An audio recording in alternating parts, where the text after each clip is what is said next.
Good morning student, कैसे आप लोग। आज की इस वीडियो में रहने वाली है जीके प्रैक्टिस सेट नंबर 3 जो कि आर्मी के लिए ही बहुत ही इंपॉर्टेंट है। चलिए स्टार्ट करते हैं फर्स्ट क्वेश्चन से। गौतम बुद्ध का जन्म कहाँ हुआ था? ऑप्शन सी है Kushinagar, option B Bodh Gaya, option C Lumbini, option D Sarnath.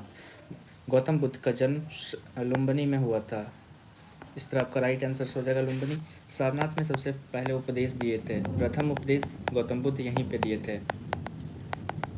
बोध गया में ज्ञान प्राप्ति हुआ था गौतम बुद्ध का। ज्ञान प्राप्ति हुई थी गौतम बुद्ध का। इस तरह आपका राइट आंसर हो जाएगा option C Lumbini. Question number 2, शिक्षा के मौलिक अधिकार किस संविधान संशोधन द्वारा जोड़ा गया है? यहाँ पे लिखा हुआ पराजित किया गया है, लेकिन आप लोग करेक्ट कर लीजिएगा, जोड़ा गया। ऑप्शन है आपका 84, option B 92, option C 86, option D 96। बताइए शिक्षा का मौलिक अधिकार किस में जोड़ा गया है, कौन से संविधान संशोधन में? राइट टू एजुकेशन या शिक्षा का मौलिक अधिकार, right to education 86 constitution amendment में जोड़ा गया था। और 84 कॉन्स्टिट्यूशन अमेंडमेंट में क्या हुआ था बताइए, अगर आप लोग जानते हैं। 92 बहुत ही इंपॉर्टेंट है, आप लोग ध्यान रखिएगा। 92 नंबर पे कॉन्स्टिट्यूशन अमेंडमेंट हुआ था 2003 में। इसमें 8 शेड्यूल है ना, जिसमें लैंग्वेज की बात करते हैं, उसमें आपका जोड़ा गया था लैंग्वेज बोडो, डोगरी, मैथिली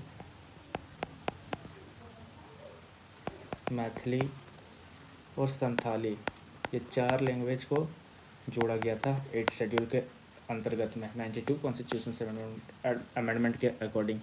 इस तरह राइट टू एजुकेशन हो जाएगा 86 अमेंडमेंट में, जो आपका राइट आंसर हो जाएगा। नेक्स्ट क्वेश्चन नंबर 3, भारत की आज़ादी के बाद भारत में कितनी बार विपत्ति आपदा लगी है? बताइए राष्ट्रीय आपातकाल कितना बार लगा अब तक? राष्ट्रीय आपातकाल 3 बार लगा हुआ है। राष्ट्रीय आपातकाल कब कब लगा, डेट पता है? बताइए अगर जानते तो। 1962 में फर्स्ट बार लगा था बाह्य आक्रमण।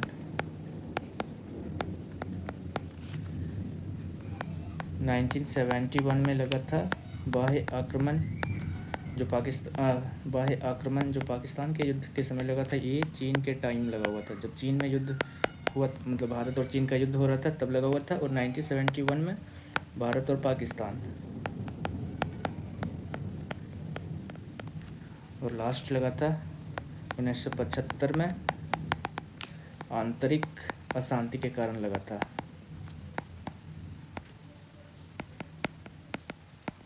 आंतरिक अशांति। इस तरह आपका राइट आंसर हो जाएगा सी, 3 बार अब तक लगा हुआ है। ध्यान रखिएगा डेट 1962, 1971, 1975। नेक्स्ट क्वेश्चन है 4th नंबर, सत्यमेव जयते भारत आदर्श वाक्य किस उपनिषद से लिया गया? ऑप्शन ए है ज्वालो उपनिषद, ऑप्शन बी छंदवाय उपनिषद, ऑप्शन डी मुंडको उपनिषद, ऑप्शन डी इनमें से कोई नहीं। अगर आप लोग जानते तो सत्यमेव जयते मुंडो उपनिषद से लिया गया है। आप लोग ध्यान रखिएगा, बहुत ही इंपॉर्टेंट है। इस तरह आपका राइट आंसर हो जाएगा ऑप्शन सी। नेक्स्ट क्वेश्चन है 5वें नंबर, भारत का सर्वोच्च सैनिक सम्मान कौन है? ऑप्शन सी है परमवीर चक्र, ऑप्शन बी अशोक चक्र, option C Bharat Ratna, option D Mahatma Gandhi शांति पुरस्कार। बताइए सर्वोच्च सैनिक सम्मान कौन सा है? परमवीर चक्र है, परमवीर चक्र। इस तरह आपका राइट आंसर हो जाएगा ए परमवीर चक्र। भारत रत्न है इंडिया का highest civilian award, Indian highest civilian award. Next question है भारतीय संविधान के किस भाग में नीति निर्देशक सिद्धांत का वर्णन किया गया है? पार्ट टू में option A part 2, option B part 3, option C part 4, option D part 5। बताइए नीति निर्देशक सिद्धांत डीपीएसपी पार्ट 3 में है। पार्ट 2 है सिटीजनशिप,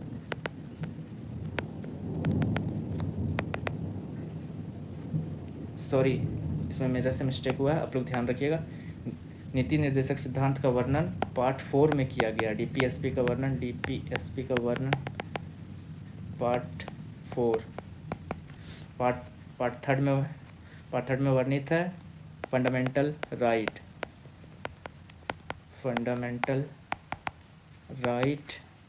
पार्ट 4 डीपीएसपी। पार्ट 5 में है फंडामेंटल ड्यूटीज़, मौलिक अधिकार, फंडामेंटल ड्यूटीज़, मौलिक कर्तव्य, सॉरी। इस तरह आपका राइट आंसर हो जाएगा पार्ट 4।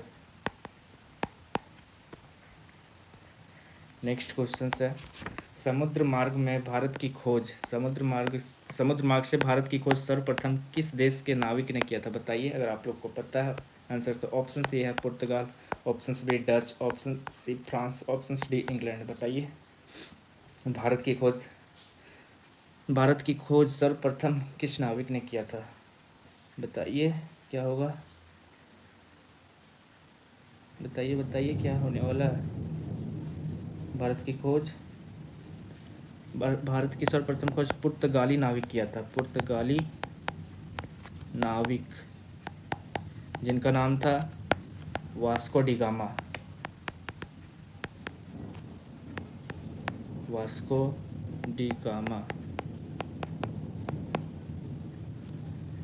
20 मई 1498 को समुद्र के रास्ते भारत आया और कालीकट पड़ता है पश्चिमी तट।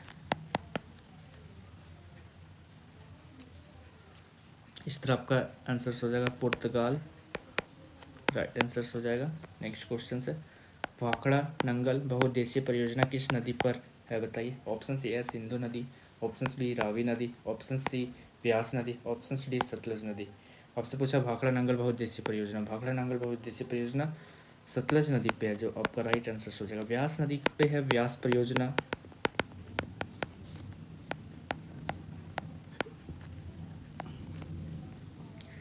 नेक्स्ट क्वेश्चन नंबर 9, दक्षिण भारतीय मंदिर के वास्तुकला के मुख्य विशेषता क्या है?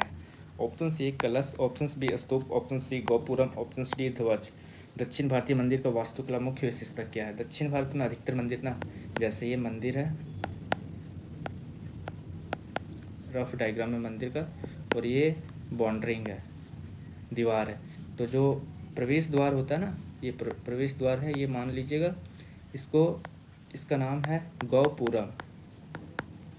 प्रवेश द्वार के ही पास रहता है गौपुरम। जो दक्षिण भारतीय मंदिर का वास्तुकला का मुख्य विशेषता है गौपुरम है। इस तरह आपका राइट आंसर हो जाएगा गौपुरम। नेक्स्ट क्वेश्चन चलते 10th नंबर, किस राजवंश के शासकों के पास शक्तिशाली नौसेना थी? बताइए। ऑप्शन सी है चोल राजवंश, ऑप्शन बी चालुक्य वंश, ऑप्शन सी राष्ट्रकूट वंश, ऑप्शन डी पल्लव वंश। बताइए किस राजवंश के शासकों के पास शक्तिशाली नौसेना थी? जल्दी बताइए किसके पास थी शक्तिशाली नौसेना?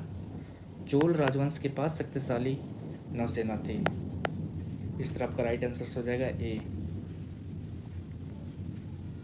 नेक्स्ट क्वेश्चन है, अंतर्राष्ट्रीय अहिंसा दिवस कब मनाया जाता है?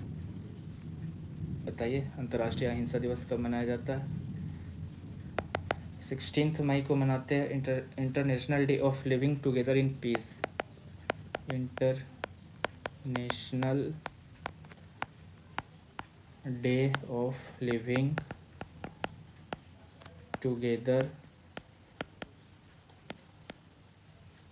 In peace. 8 अक्टूबर को इंडियन एयरफोर्स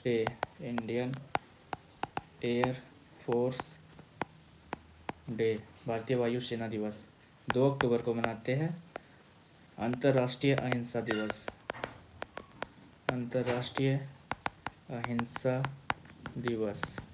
इस तरह आपका राइट आंसर हो जाएगा 2 अक्टूबर। नेक्स्ट क्वेश्चन है, बक्सर का युद्ध किस वर्ष लड़ा गया?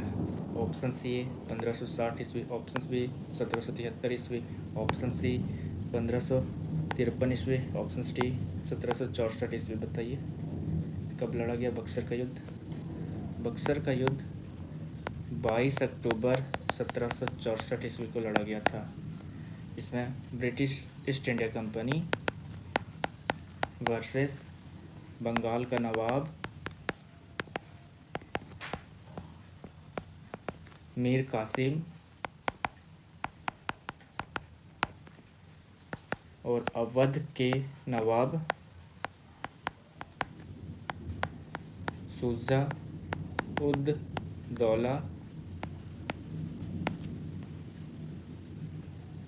दौला और मुगल बादशाह शाह आलम द्वितीय था।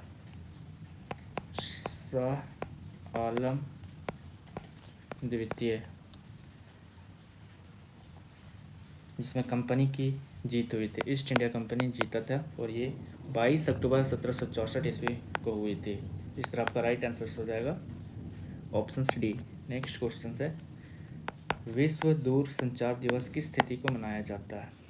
ऑप्शन से 16 मई, ऑप्शन बी 17 मई, ऑप्शन सी 22 दिसंबर, ऑप्शन डी 8 दिसंबर। बताइए अगर आप लोग को पता है। दूर संचार दिवस 17 मई को मनाते हैं, ध्यान रखिएगा। नेक्स्ट क्वेश्चन है क्वेश्चन नंबर 14, दुधवा राष्ट्रीय उद्यान किस राज्य में स्थित है? ऑप्शन से जम्मू कश्मीर, ऑप्शन बी पश्चिम Bengal, option C Uttar Pradesh, option D Assam. Assam का नेशनल पार्क बताइए क्या क्या चीज़ था? काजीरंगा एक गेंडा के लिए फेमस था ना, एक सिंग वाले गेंडे के लिए फेमस। मानस नेशनल पार्क। जम्मू कश्मीर का बताइए। पश्चिम बंगाल का सुंदरवन। जम्मू कश्मीर का किश्तवाड़ नेशनल पार्क। उत्तर प्रदेश का हो जाएगा दुधवा। इस तरह आपका राइट आंसर हो जाएगा उत्तर प्रदेश। आज की 15 नंबर का क्वेश्चन, लोकटक झील किस राज्य में स्थित है? Option C Jammu Kashmir, option B Himachal Pradesh, option C Manipur, option D Sikkim. बताइए लोकटक झील मणिपुर में है, आप लोग ध्यान रखिएगा। इस तरह आपका राइट आंसर हो जाएगा मणिपुर लोकटक झील। जम्मू कश्मीर में वो बहुत सारी झील है, जैसे वुलर झील, डल झील, आप लोग ध्यान रखिएगा। अनंतनाग, शेषनाग, जितना भी नाग टाइप का आएगा ना वो सारे को जम्मू कश्मीर हो जाएंगे। और हिमाचल प्रदेश में भृगु,